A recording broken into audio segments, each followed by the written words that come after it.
नमस्कार, बहुत स्वागत है आपका। न्यूज़ 18 डिजिटल देख रहे हैं आप। मैं हूं विकास ब्रजेश सक्सेना। भारत और अमेरिका के अधिकारी साल 2025 में साल भर एक ट्रेड डील फाइनल करने के लिए संघर्ष करते रहे। दोनों देशों के अधिकारी एक शुरुआती फ्रेमवर्क ट्रेड डील बनाने के लिए मुश्किल बातचीत में लगे रहे, जिससे आखिरकार एक बड़े द्विपक्षीय व्यापार समझौते यानी बीटीए का रास्ता खुलता। लेकिन ऐसा हो नहीं पाया। इस दौरान डोनाल्ड ट्रंप ने पहले भारतीय उत्पादों पर 25% का टैरिफ लगाया और बाद में रूसी तेल खरीदने की वजह से उसे बढ़ाकर 50% कर दिया। कई दौर की बातचीत बार बार नाउम्मीदी के दौर में बदलती रही, जिसके पीछे भू राजनीति, आर्थिक संरक्षणवाद और अमेरिका को अपनी अलग अलग प्राथमिकताओं के रास्ते में भारत का दिखना था। अमेरिका की तरफ से लगाए गए 50% टैरिफ का सीधा असर भारत के टेक्सटाइल, लेदर और फुटवियर जैसी इंडस्ट्री पर हुआ। निर्यातकों ने शिपमेंट में तेजी गिरावट देखने की चेतावनी दी गई थी, लेकिन भारत ने अपनी संप्रभुता को सामने रखते हुए ट्रंप के टैरिफ के प्रेशर में नहीं झुकने के इरादे के साथ आगे कदम बढ़ाया।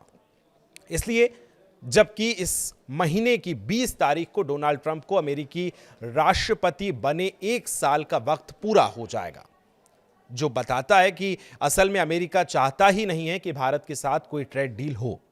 डोनाल्ड ट्रंप का टैरिफ हर बातचीत के ऊपर एक साया बनकर मंडराता रहता है। भारत से क्यों नाराज रहे डोनाल्ड ट्रंप, ये एक बड़ी वजह है जो आपको हम बताने जा रहे हैं। अमेरिका के पहले नीति निर्माता भी कारोबार सेक्टर में भारत की कथित संरक्षणवादी नीतियों से असहज रहे हैं, जिसमें ऊंचे शुल्क, जटिल मानक और नियामकीय अनिश्चितता शामिल है। जहां पिछली अमेरिकी सरकारें धीरे धीरे इन मुद्दों को सुलझाने की कोशिश करती रहीं, वहीं ट्रंप प्रशासन ने सख्ती दिखाई, जबकि दूसरी तरफ भारत में सुधार अक्सर धीरे धीरे और राजनीतिक तौर पर संवेदनशील होते हैं। इसके अलावा ट्रंप प्रशासन में यह धारणा काफी ज्यादा थी कि भारत 2 नावों की सवारी अमेरिका और रूस की कर रहा है। एक तरफ अमेरिका के साथ स्ट्रेटेजिक साझेदारी, तो दूसरी तरफ रूस के साथ ऊर्जा और रक्षा संबंध।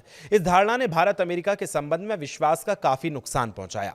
कृषि और डिजिटल व्यापार भारत और अमेरिका के बीच होने वाले कारोबार में सबसे बड़ी मुश्किलें हैं। अमेरिका भारत से जेनेटिकली मॉडिफाइड यानी जीएम सोया और मक्का के लिए बाजार खोलने की मांग कर रहा है, खासतौर पर तब जब चीन ने इन वस्तुओं की खरीद कम कर दी है। लेकिन भारत ने घरेलू संवेदनशीलताओं और अपने नॉन जीएम उत्पादों की वैश्विक मांग का हवाला देकर इससे इनकार कर दिया। वहीं डिजिटल ट्रेड पर WTO की ई-कॉमर्स मॉरेटोरियम, जिसने इलेक्ट्रॉनिक ट्रांसमिशन पर कस्टम ड्यूटी नहीं लगाई और उसे स्थायी बनाने के पक्ष में अमेरिका अड़ा रहा। भारत भविष्य में नीति जो है लचीलापन बनाए रखना चाहता है नीतिगत, क्योंकि वॉशिंगटन इसे इनोवेशन और बाजार पहुंच के खिलाफ संरक्षणवादी रुख मानता है।